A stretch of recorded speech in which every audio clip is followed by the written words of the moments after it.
This is the Aftermarket Radio Network.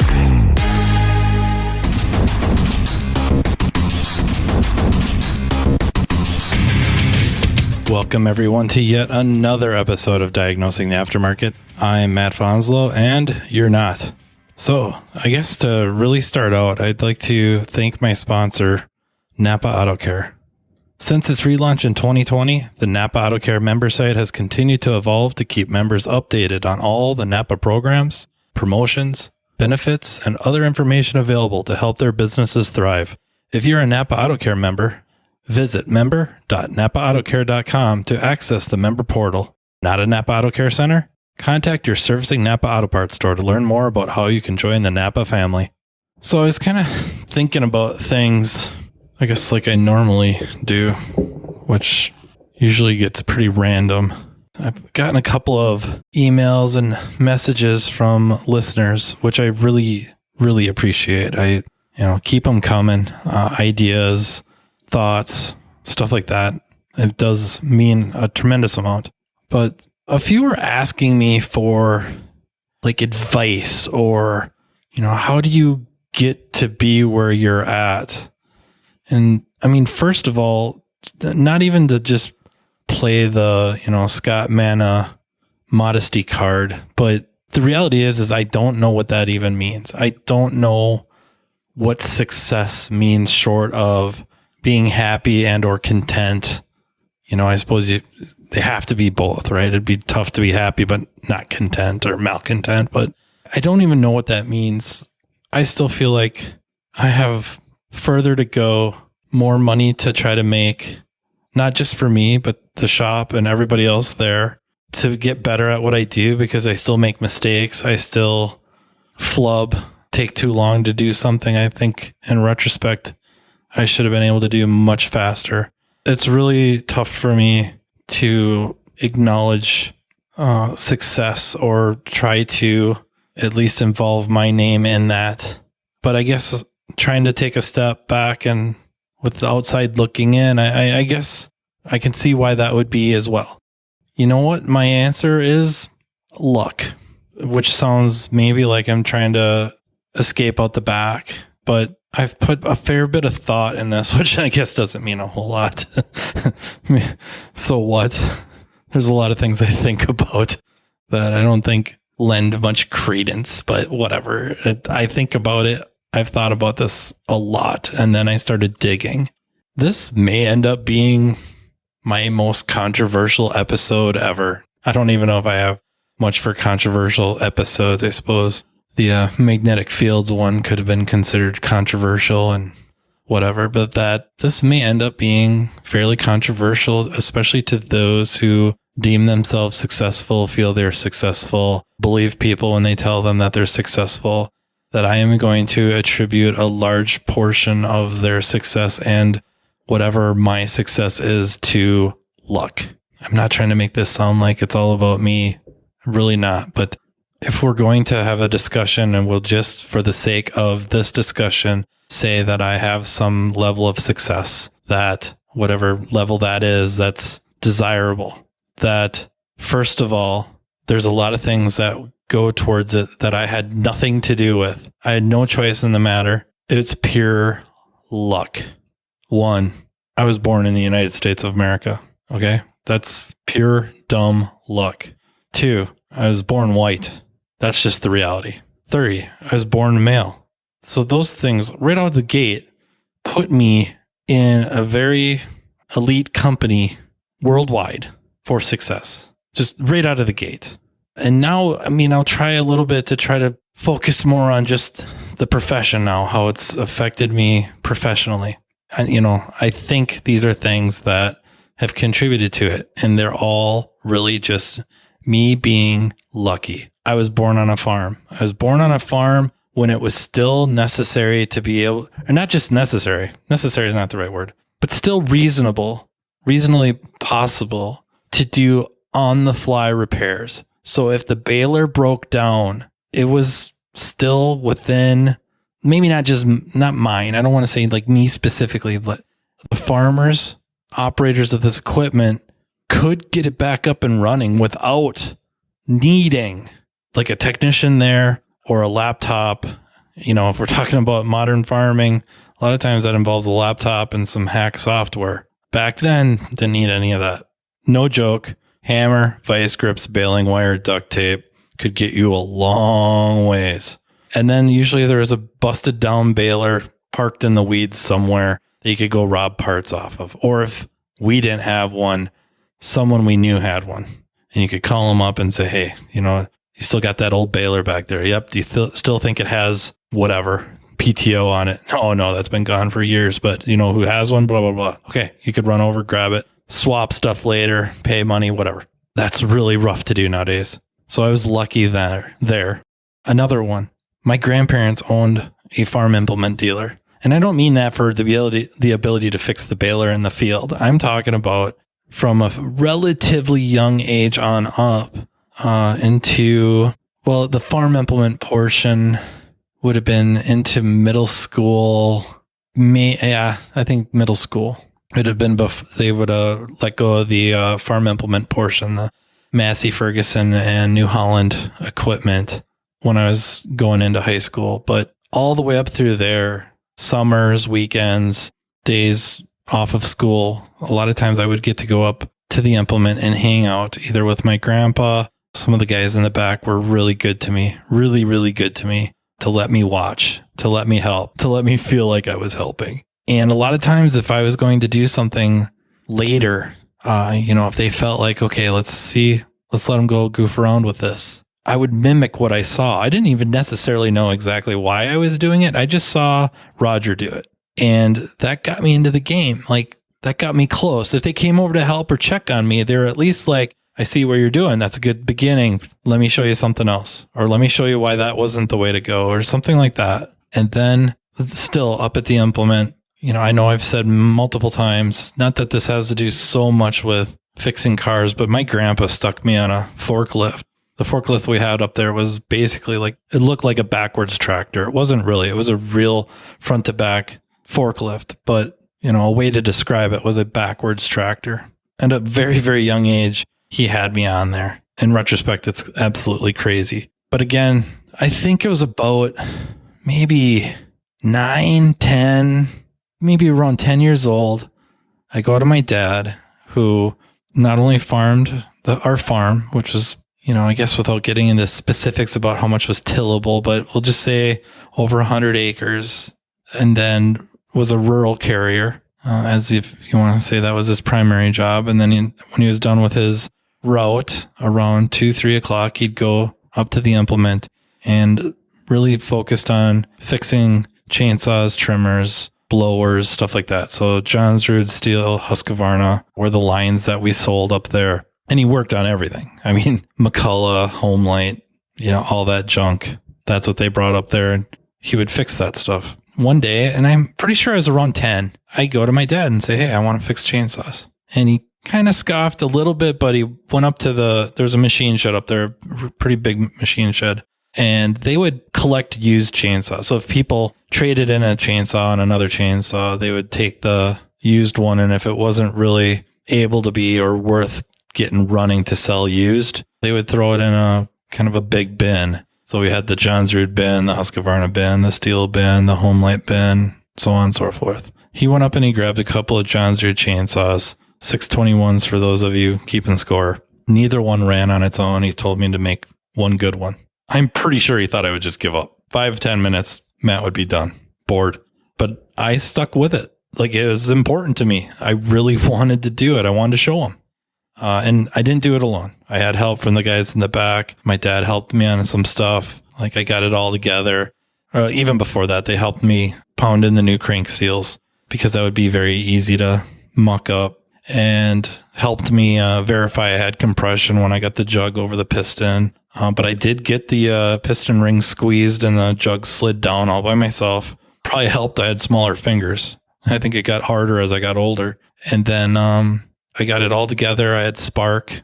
I filled it up with fuel and bar oil, and I couldn't get it started. Asked my dad what I was doing wrong. He went out, pulled on it a couple times, came back in, says, I know what you did. Take the carburetor back off. He didn't mock me or anything, but we popped the cover on the carburetor for the diaphragm. And I had, on these particular carburetors, the diaphragm has to kind of lock into the lever that hooks up to the needle for the needle and seat. And he said he had done the same thing. Don't worry about it. Got it all together. Starts. And that's pure luck to have that situation available to me. And then kind of growing up around that mechanical type stuff and figuring things out like that early on. That's what I cared about. I could really care less about taking it apart and put it back together. I wanted to figure out what was wrong. I wanted to be right. Was I right about that? Was it a correct fuel line? Whatever. And then they had a 2-year college. The technical college was right there. I mean, literally 2-3 miles from my parents' house. It was just circumstances leading up to me going to that. Not that I was looking at auto repair in high school or as I was coming upon graduating, but circumstances led to that where I at least went to have something to fall back on. Dumb luck that the college instructor from up there visits the shop class, asks questions that I can answer, and then goes and calls my parents because he knew who my parents were. That's just, I have no control over that. So that, already I'm on this path. And then this college had, at least back then, some fairly modern equipment with scan tools and a big box analyzer. The big box analyzers were probably starting to be on the way out, but very much relevant. And I saw that stuff, and that's what made me want to do this. And the fact that Minnesota, we had a 3rd-year college, a 3rd-year program, I should say, strictly aimed at diagnostics. And it was 3 hours away. And through, luck, skill, education from the 2-year whatever, not to discount any of that, passed the entrance exam. They had an entrance exam. Past that, have my instructors call up there or call to these 3rd-year instructors and say, we think this kid has what it takes. And to go up there and meet them and go through the 3rd degree and get accepted into the program, which ends up being life-changing, absolutely life-changing. Because I guess skipping around a little bit, my first job working on cars was at a Ford dealer in new car prep. And then Matt's ego gets involved and starts pushing to want to get put on the line. I had no business being on the line. I think they saw flashes of certain things, not mechanical, but deductive reasoning and figuring out why certain things didn't work. But it was not enough to be on the line. It was nowhere to that level yet, but they would see these flashes and they would give me enough stuff to go hang myself on. But I was impatient. It wasn't happening fast enough. They weren't letting me do what I wanted to do. So I bailed and I went to deliver parts for CarQuest for a while. That ends up accidentally being a really, really good thing.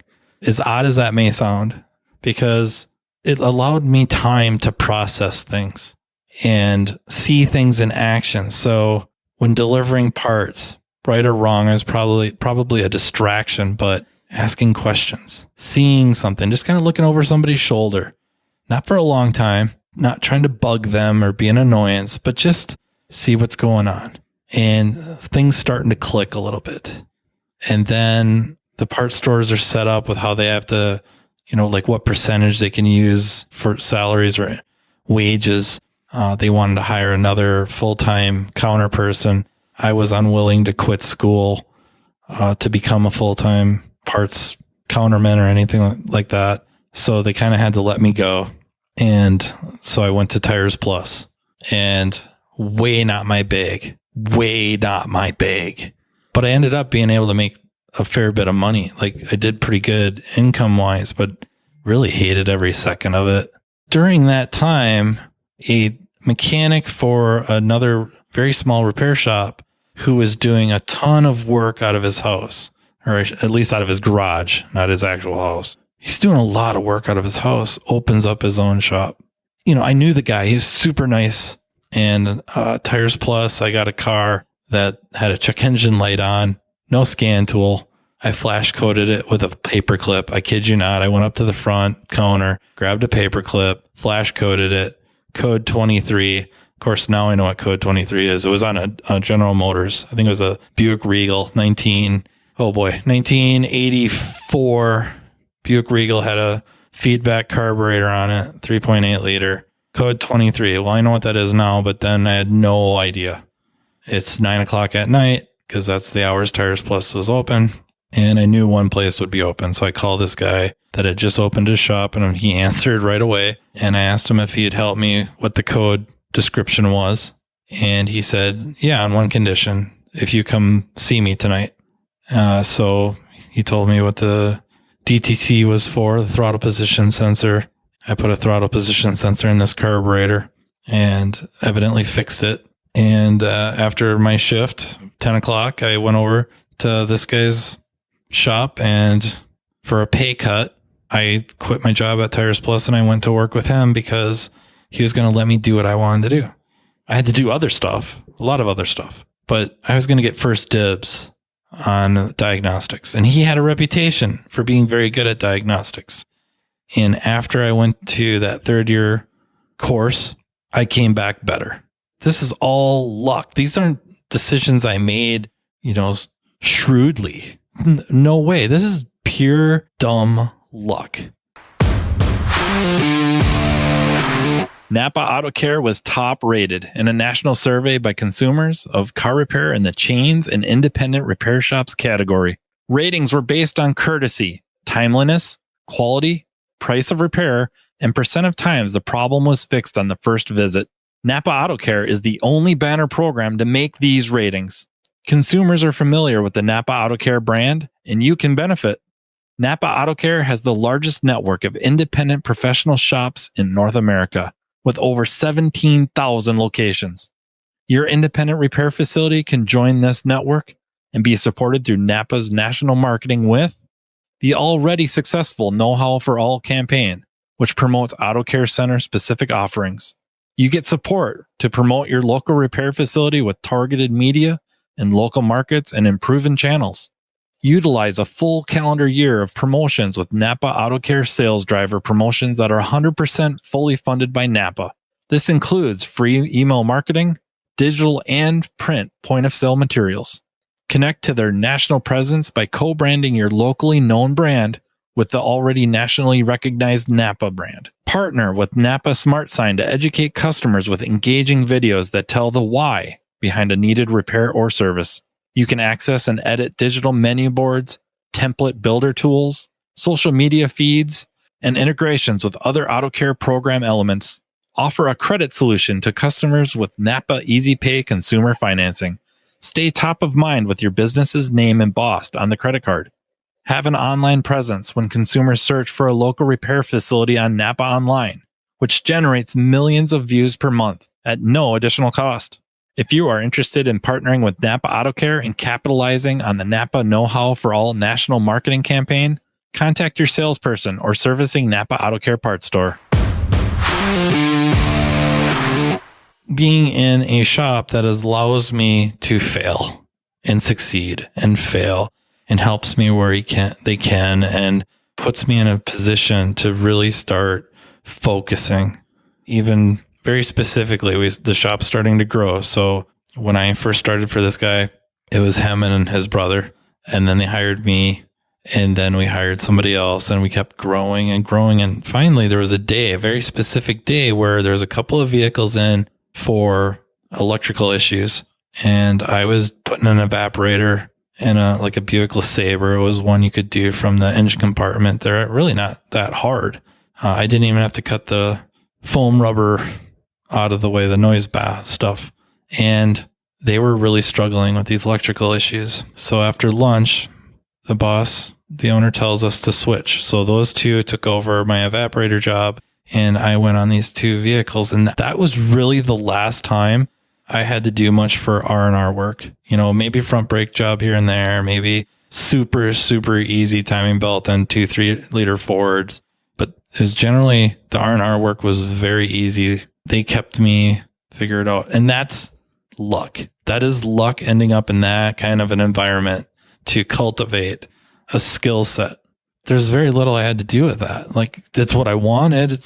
Of course, I tried to angle for it, but to have that happen like that, there's only so much credit I can take, and it isn't much.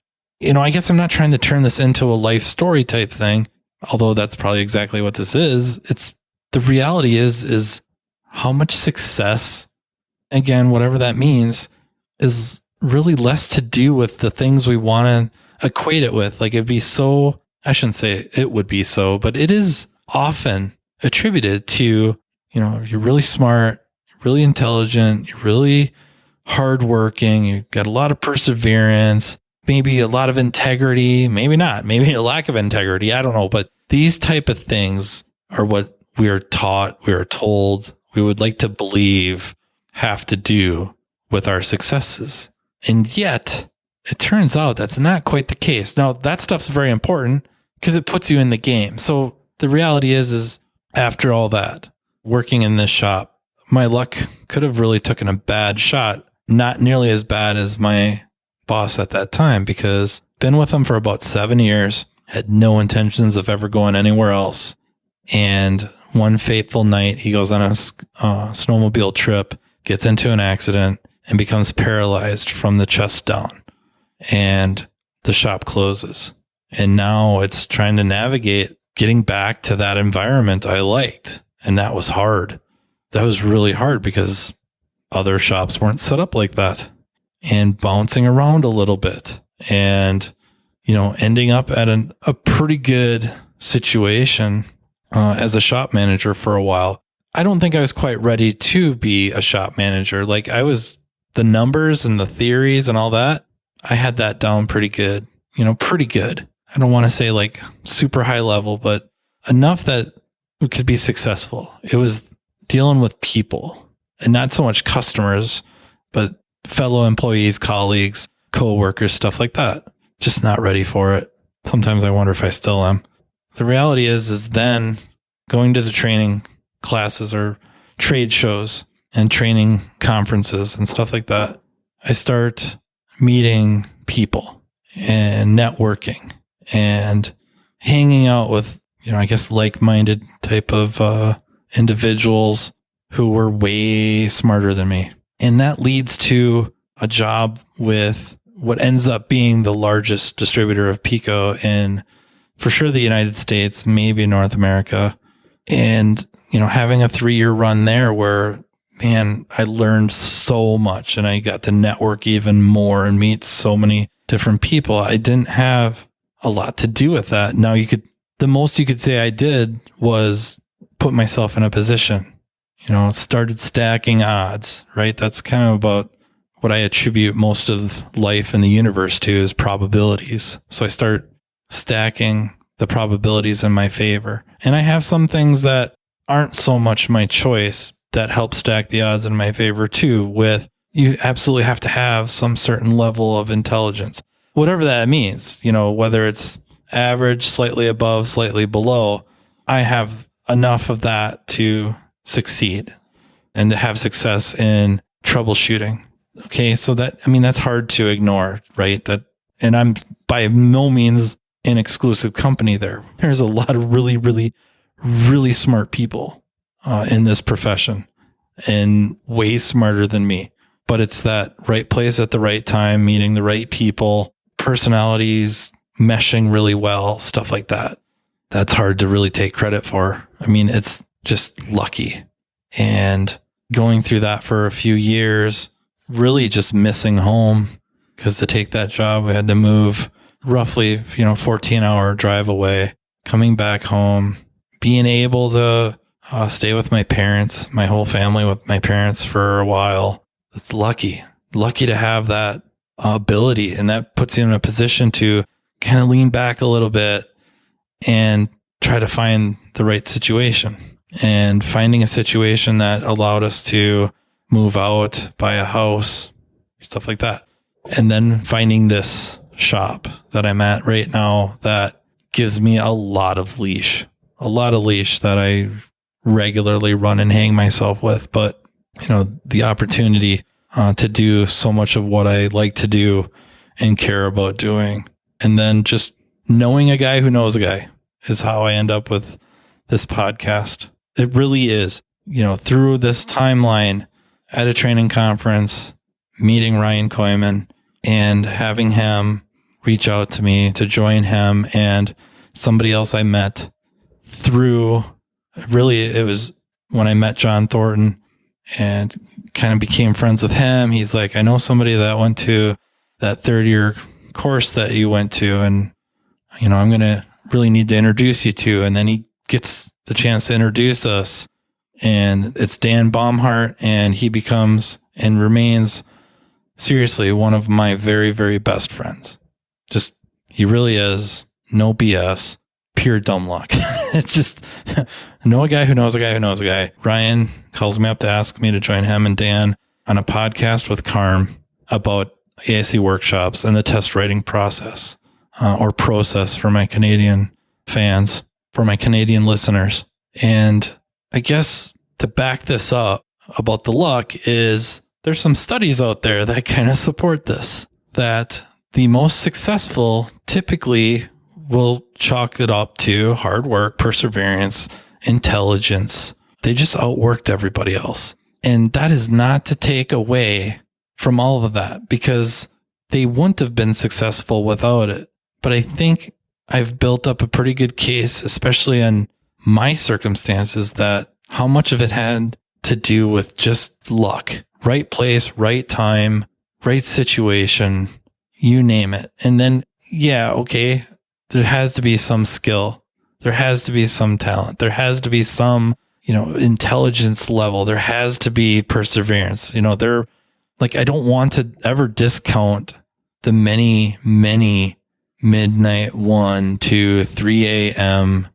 sitting on my laptop, sitting on my computer, sitting on IATN, sitting on IATN chat, sitting on SAE.org, spending a lot of money on books, papers, spending my own money to go to training conferences. I mean, that shouldn't be discounted either. But there's a lot of people that do that. There's many, many people that do that same very thing. And I guess I don't want to imply that they're not successful. I don't know. But, you know, maybe they didn't desire certain things, but that doesn't always guarantee whatever success, you know, and that gets into that really gray area of I don't know what that means. So if we take it off of just auto mechanics, auto technicians, podcasters, and go to the business world, there's a lot of really, really smart people, a lot of really, really hardworking people that didn't get certain breaks others did. Because if they would have got those breaks, they did have those other attributes, you know, the perseverance, the work ethic, the intelligence, all of that. If they would have got those breaks, they would have capitalized on them too. And I guess maybe that's the moral of this story, is thinking about things like probabilities, thinking about things in relationship to probabilities, stacking the odds in your favor to achieve success. That when you are in the right place at the right time, that you have the ability to capitalize on it, giving yourself the ability to be in the right place at the right time, and to increase the number of opportunities of being in the right place at the right time. And I'm not even trying to imply that that's like predictable, but if things are going to happen through channels, mainly of meeting people, then you have to put yourself in the best position to meet people. Whether that's face-to-face at a training conference or a trade show, or on social media, interacting with people, usually in a positive manner. Another huge, huge thing in increasing your chances or shots at a lucky break is helping somebody else get their lucky break. That, I don't know if that can be overstated, because that's a big deal. When you put other people in a position to succeed, to get their big break, it starts to rack up the probabilities that you're going to get that lucky break, whatever that may mean, right?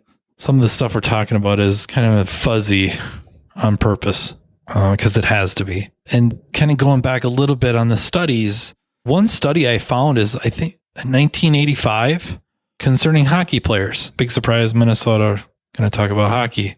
That the overwhelming number of NHL players, namely, I would say from USA and Canada, were born in the early part of the year, January through like March, April. Overwhelming. The reason being is the cutoff dates. That if you were born in the earlier part of the year, when you got up to that cutoff date, you were older. You were older, you were more developed mentally, physically. And because of that, because you had this advantage, you were given more playing time.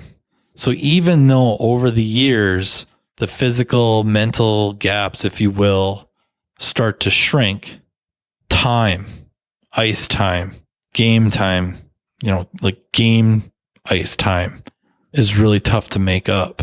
Not impossible, but again, probabilities drop. They drop significantly.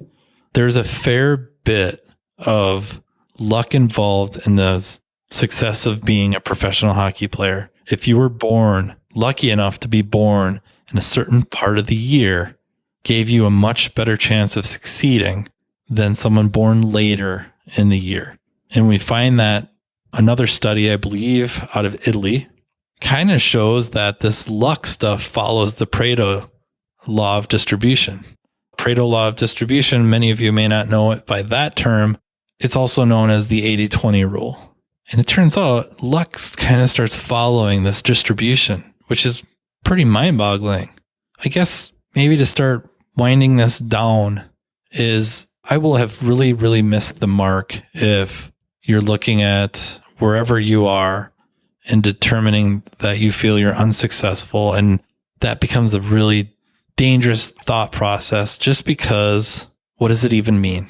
If you're trying to compare income levels, that might be a horrible way of going about it. And that's not trying to, downplay it or tell you that you should be happy with what you're making, but it gets to be much more granular. You have to really start looking at specifics if you're going to start comparing yourself. I was just talking about meeting people face to face or via social media. Well, social media can be very, very dangerous because you're now getting this window into other people's life.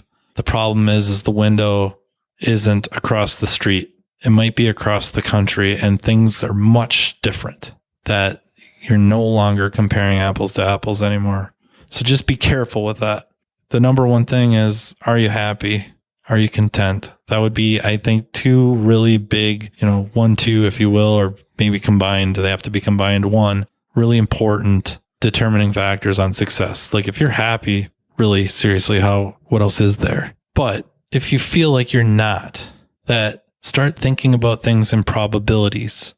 You have to start stacking odds in your favor to get the lucky breaks, if you will, and putting yourself in a position to get them, receive them, capitalize on them. And a lot of times to set up the lucky breaks, keep in mind, you might have to help somebody else get their lucky break. So having said that, thinking about probabilities, you also have to kind of almost in reference to an episode I did with Hawken Light, big hockey fan, by the way, would have been episode 44, that control what you can control.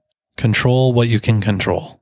What you can control is your attitude, looking for the breaks, creating breaks for others, perseverance. That's a choice. Study. Put yourself in the best position possible. Very much in your control. The other stuff is just try to keep your eyes open, because you're not in as much control as you think you are. I mean, come on, watch Days of Thunder. That would be my plea. Not so much to watch Days of Thunder, although it wouldn't be a waste of an hour and a half. That stack the odds in your favor, keep your eyes open. I can't stress it enough. Look to help out others, because whether you want to chalk it up to karma or fate or whatever, it does have a positive effect on your breaks and your lucky breaks and your luck in general. It really does. I really appreciate everyone listening. Thank you so much to NAPA Auto Care for sponsoring. Thank you to the Aftermarket Radio Network for making this all possible.